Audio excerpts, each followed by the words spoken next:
You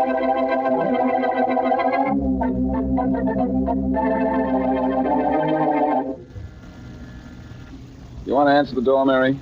I don't want to, Blackie, but I will. It's probably John Blake. He phoned just before you got here and said he was coming right up. Well, anyhow, I arrived in time to open the door, anyhow. This is Boston Blackie's apartment. Oh, yes, it is. You're John Blake? Yes, I am. Well, come in. Oh, I'm sorry. I'm Mary Wesley. How do you do? Well, Mr. Blake, you must have something awfully important on your mind. You didn't waste much time getting here. I do have something important on my mind. You're Boston Blackie? I'm Boston Blackie. Now that we all know each other, suppose we all sit down. Thank you. Well, maybe you'd like to talk to Blackie alone, Mr. Blake. No, Miss Wesley. In fact, I'm glad you're here. I would like a witness to what I have to say. A witness, huh? It sounds like you have serious business, Mr. Blake. I have, Blackie. Suppose we get right down to it? I'm ready. Perhaps I'd better begin by asking you a question. I'm a student of crime. Question mark? No, of course not. It will explain the reason for my question. I want to know this, Blackie. Why is a murderer always caught? Well, that's not a very hard question. That's not very hard to answer, at least. A killer is caught because he makes a mistake. Isn't there such a thing as a killer who doesn't make a mistake?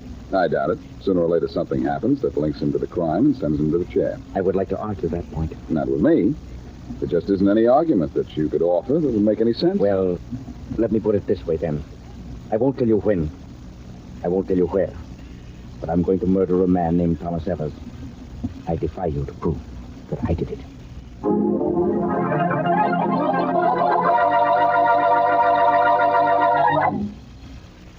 And now back to Dick Calmer as Boston Blackie. Enemy to those who make him an enemy. Friend to those who have no friend. What number are you calling?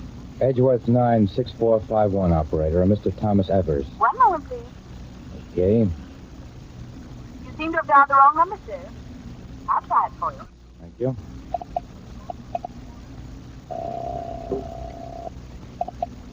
Hello? Hello, Tom. Yeah? Who's this? This is Bill. Oh, hello, Bill. How are you? Fine. Say, how about lunch today? Sure. What time? Well, you name it. Well, I'll be busy till about 1. How about 1:30? Good. Meet me at my office, huh? Sure. Oh, say, Bill, what time is it now? My watch has stopped. Let's see. Well, it's exactly 8:30. Thanks. Well, I'll see you about 1:30. Tom! Tom, what's the matter?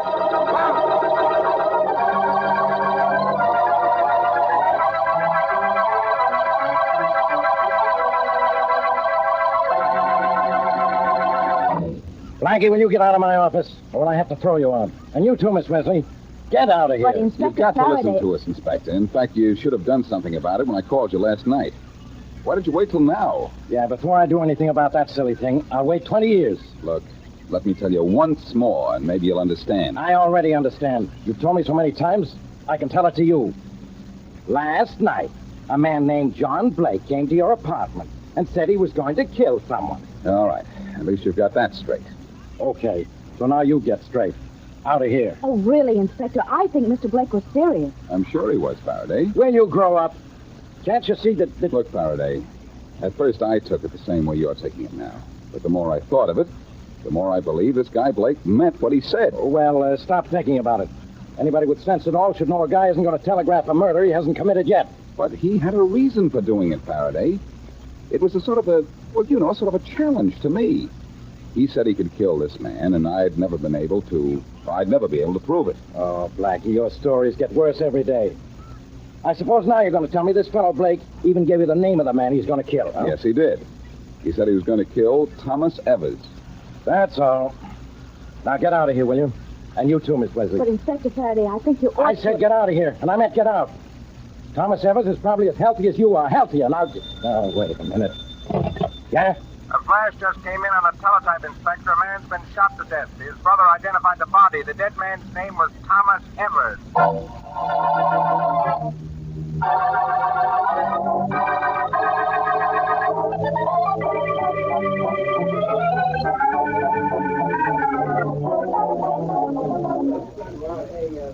The Body still right where you found it, Rollins? Yes, Inspector. Everything's just as it was when we found, except we put the telephone receiver back on the hook. He was shot while he was talking to someone on the phone, huh? Yes, Blackie, that's how we got the first report of the murder. The fellow he was talking to called the Central Police Station. I bet I know something. What, Mary? The man on the phone had something to do with killing Mr. Evers. I don't think so, Miss Wesley. The man on the phone was Bill Johnson, member of the city council. Oh, dear. Anyhow, it was a nice try, Mary. Well, while you two are making nice tries, I'm going to look around for a few nice clues. I've got men searching the house and grounds now, Inspector. Good. We already know this much. The shot that killed Evers was fired through that window. There's a footprint in the mud just below it. Yeah? Let's have a look at it. Yes, it's a good idea, Faraday. But I have a better one, Blackie. You and Miss Wesley stay in the house. Thanks, Faraday. Come on, Mary. The inspector has invited us to look at that footprint. Oh, thank you very much, Inspector. Ah, what's the use? Come on. Rollins, did you find out what time Bill Johnson was talking to Evers? Yes, we know the exact time the shot was fired. 8:30 this morning. Well, it's going to be interesting to hear what kind of a phony alibi John Blake is going to have for his whereabouts at 8:30 this morning. You still think that crackpot Blake killed Evers? He said he would, Faraday, and Evers is dead. Just a coincidence, that's all. But what a fatal one for Evers. Sergeant Rollins, where's the footprint you found? Right here, Miss Wesley, behind these bushes here.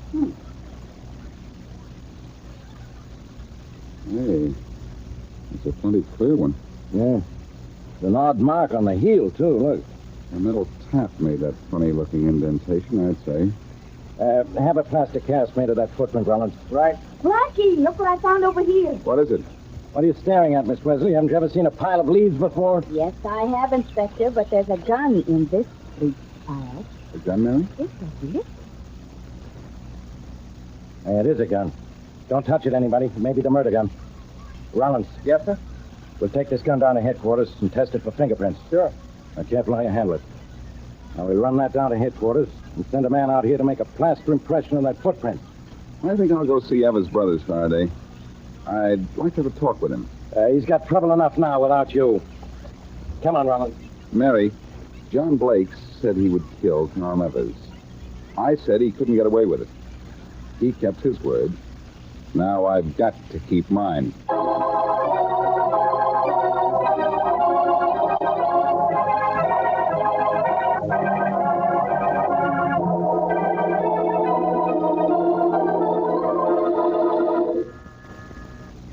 Coming. Yes? No. Somebody phoned me and asked me to come up here. My name is John Blake. Oh, Blake, huh?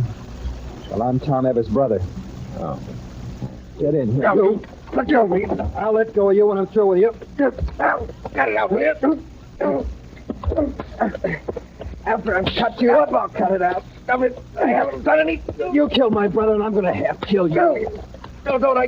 No, please. Maybe the cops will let you get away with it, but I won't. No, please. Please. Come on, get up. I'm not through with you yet. Come on, get up.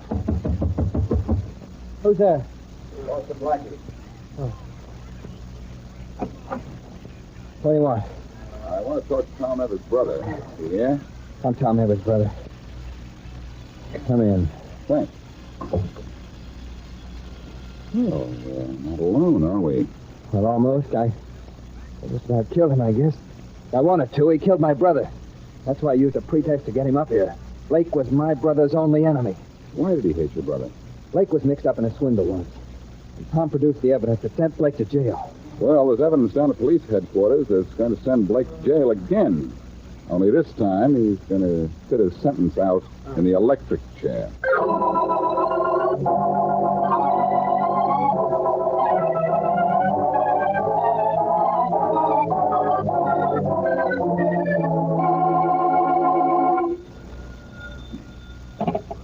Yeah? Inspector Faraday, there's a fellow... I don't care what there is, Rollins. I don't want to be disturbed for another half hour. Yes, sir. All right, now. Where were we, Blackie? You were just about to show that John Blake here killed Tom Evers. That's what the evidence proves. You'd better be awfully sure, Inspector. I'm waiting to hear your evidence, Inspector. It'll be most interesting. It will be, Blake. Well, let's have it, Faraday. All right, Blackie. I'll show you how we do things at police headquarters when we don't have any interfering help from you. The great Boston Blackie. Poof. Come on, Faraday. Let's have less poof and more proof. All right, Blackie, listen to this. You listen too, Blake. In case you want to know why you're going to be behind bars in a few minutes.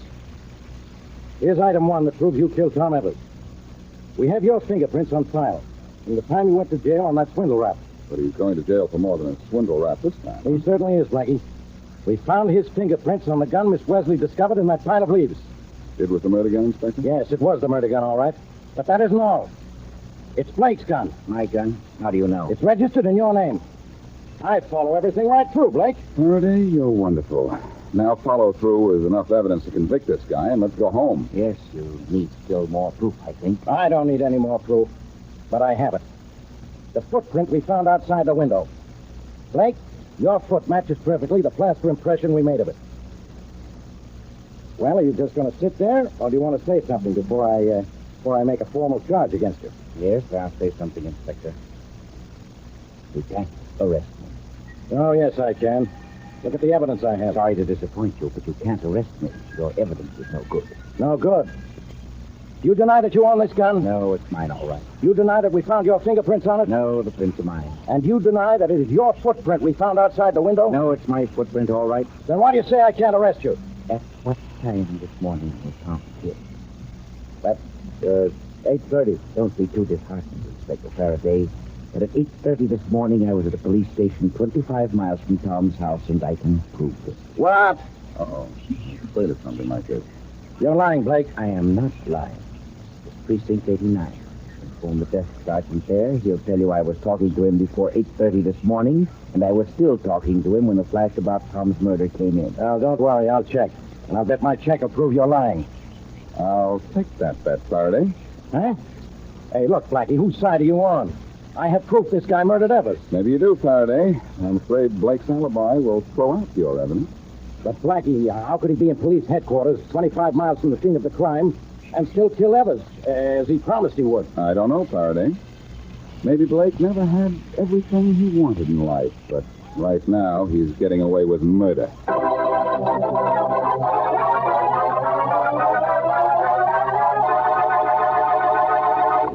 And now back to Boston Blackie. John Blake has committed what even Blackie has to admit looks like the perfect crime. Evidence shows that Blake was at the scene of Evers' murder, yet Blake has been able to prove he was 25 miles away when Evers was killed. What bothers Blackie most of all, however, is that Blake told him beforehand that he was going to kill Evers and get away with it. And Blackie has just admitted that Blake is doing just that. As we return to our story, Blackie and his friend Mary Wesley are in her apartment playing a game of darts.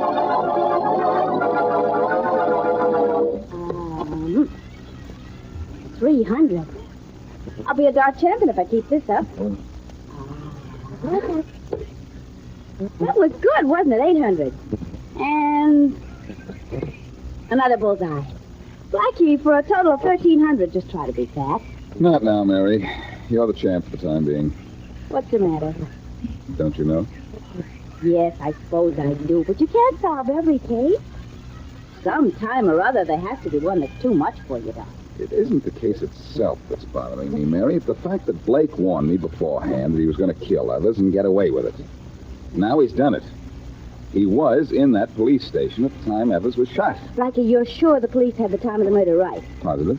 Mr. Evers was shot at exactly 8:30, and Mr. Blake was in that police station 25 miles away at exactly 8:30. Exactly, both times. Well, then let's just forget the whole thing and play darts. Mary, I just can't get this case off my mind. Why bother about it, darling? Because I can't help it. Do you know what the only two possible solutions of this thing are? What? Either Blake did not kill Evers, which I doubt, or he's committed the perfect crime, which I won't admit.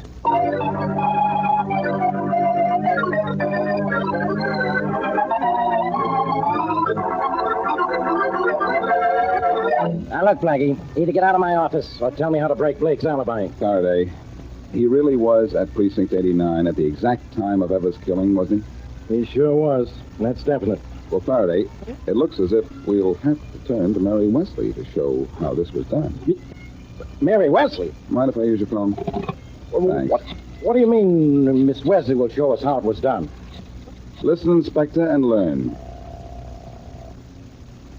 Oh. Hello, Mary. How are you? Oh, fine, Blackie. Want to talk to an old friend of yours? sure? Just a minute. Here, Faraday. You talk to her. What for? Never mind what for. Just talk to her. I don't want to. Don't be shy, Faraday.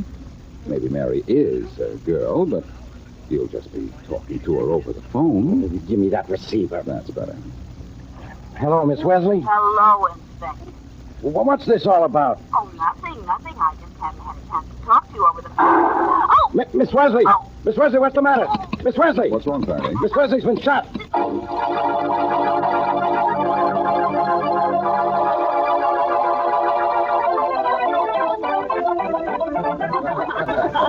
All right, Blackie. Laugh your head off if you want to. You too, Miss Wesley. But you scared the daylights out of me. I don't see anything funny about it. Well, Inspector Faraday, I'm glad you felt so badly about my being dead. So that's very complimentary. Now, Faraday, don't ever deny you have a soft place in your heart for Mary. Yeah, you must have a soft place in your brain, pulling a stunt like this on me. What pulling this stunt proved, Faraday, was the weak place in Blake's plan to commit a perfect crime. Yeah? I'll start explaining. How do you explain Blake's footprint in the mud under the window of the murder room? The same way I'm going to explain this footprint, Faraday. What footprint? I'll show you. Uncover that wooden box on the floor, Mary. Oh, right. That's just what I want. Hey, what's that? A box full of mud? And look what's in the mud, Faraday. A footprint. My footprint. Made not by me, but by Mary, wearing one of my shoes. And there was a lot of room in it, too. And room for improvement in Blake's murder plan, too. I get it. The real killer was wearing Blake's shoes. That proves how Blake could be at Precinct 89, 25 miles from the murder scene, and still make it look as if he killed Evers. But why would he want it to look as if he killed Evers? Because he could prove he was 25 miles away. And our evidence against him would be no good. Well, what about the murder gun? I'll show you. Where's the gun you fired, Mary? Right here on the table. Thanks. Yeah. All right, Faraday. Where was I at the time you heard the shot you thought killed Mary? In my office? All right. Look closely at this pistol. Yeah? Whose is it? Well, it's yours, isn't it? It's mine. And a lab test will show it. It has my fingerprints on it, not Mary's. How come? I put my fingerprints on it when I gave it to Mary. And she fired it with gloves on, and carefully, too. So she wouldn't smear my prints. Blake did that, too. Of course, I know what I've done. I've shown how Blake could be 25 miles from the scene of Evers' murder and still load you with evidence that he committed the crime. You've done more than that, Blackie. You've proved somebody else killed Evers. I don't have a single bit of evidence to lead me to the real killer. No, Faraday, you don't. All you have is Blake. What good is he now? He didn't kill Evers. No, he didn't. But he knows who killed Evers. And he knew when Evers was going to be killed. So what? So Blake is the tie-up to the real killer. Now what we have to do is to find something to use for rope.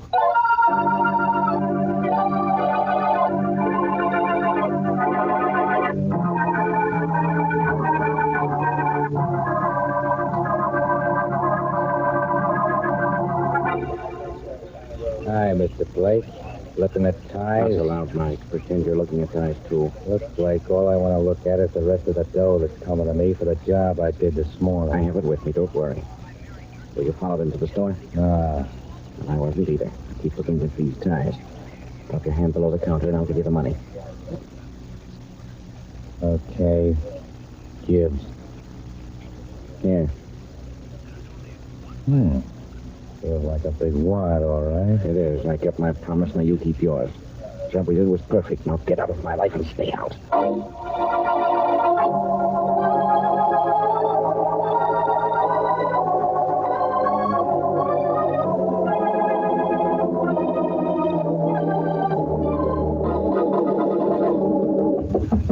Come in.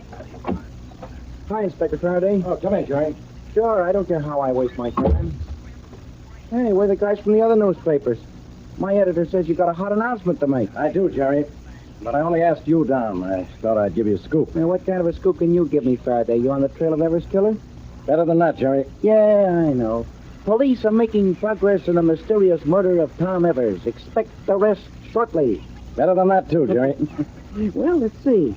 In that case, police get tip from underworld. I'm really going to give you something this time. Hold on to your hat, kid. Now, don't jolt me too hard, Inspector. I like this hat. My hands are busy with this pencil and paper. Well, see how you can handle this. It's page 1 stuff, and that's exactly where I want it. On the front page. Hey, what are you doing, Inspector? Resigning from the force? You better resign, and fast, if you don't get this to your paper fast. There's been a break in the Tom Evers murder case. The police are looking for a professional gunman as the killer of Tom Evers.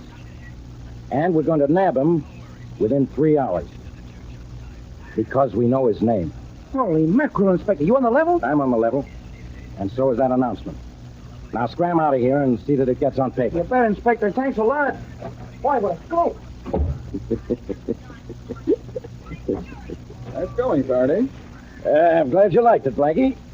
Well, that ought to bring the real killer out in the open, huh? Certainly should, Faraday.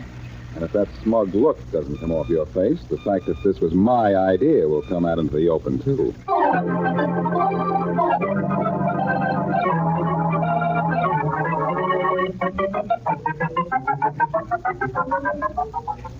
Blackie, if we don't get out of this basement hole pretty soon, I'm gonna feel like a gopher. Serve you right if you can't stand it down here, Faraday. Next time, try to get in on the ground floor of a murder. This won't happen to you. Oh, look, it's bad enough down here without your bad jokes. Will you I'm please? sorry, Faraday. The telephone lines are Rollins still open? It better be. Let's see. Hello, Rollins. I'm still here, Inspector. The call to Blake hasn't come through yet. No? Well, maybe it never will. I just had a horrible thought, Faraday. Maybe something's wrong with our equipment. We haven't really tapped Blake's telephone line. The equipment's all right. I think it's your idea that's not so good. Or Blake's accomplice is smarter than we figured he'd be. Uh-oh. Here's a call on Blake's line. You listening, Blackie? I'm listening. Rollins, you all set? All set, Inspector.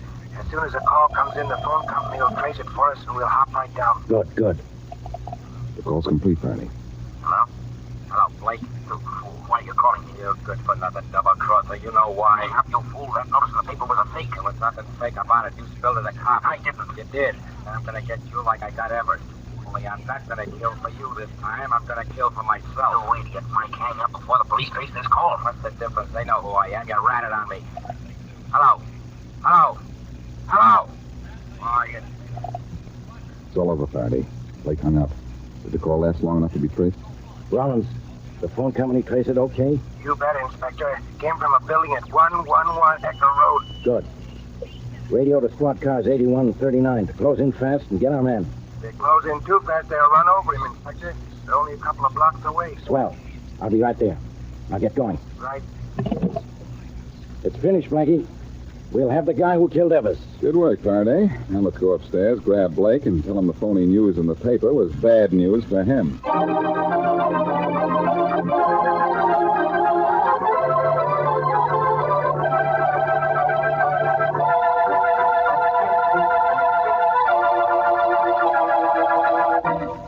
Sure, Blackie. You can go in and see Blake if you want to. He's in cell 6. Thanks, Rollins. I won't be in there long. Right through this door. I know. I've been through it many times myself. Ain't it the truth? Hello, Blake. Oh, Blackie. Hello. Well, you seem to be pretty good spirits for a man who's going to the electric chair. I may beat it yet, you know. After all, I didn't actually kill Evers. But you engineered the plan to murder him. Not jealous, are you? Was a good plan, don't you think? A great plan, Blake. Except for one thing. It didn't work. It worked until that fool Mike thought I double-crossed him. Yes, and you know what that proves, don't you? What? The point I made when you wanted to argue with me that a killer could commit a crime without making a mistake. What mistake did I make? You forgot the human element, Blake. When Mike thought you double-crossed him, he spilled the whole thing to the police to get even. Yes. I suppose I did lose our little argument. You're going to lose more than an argument, Blake. You're going to lose your life.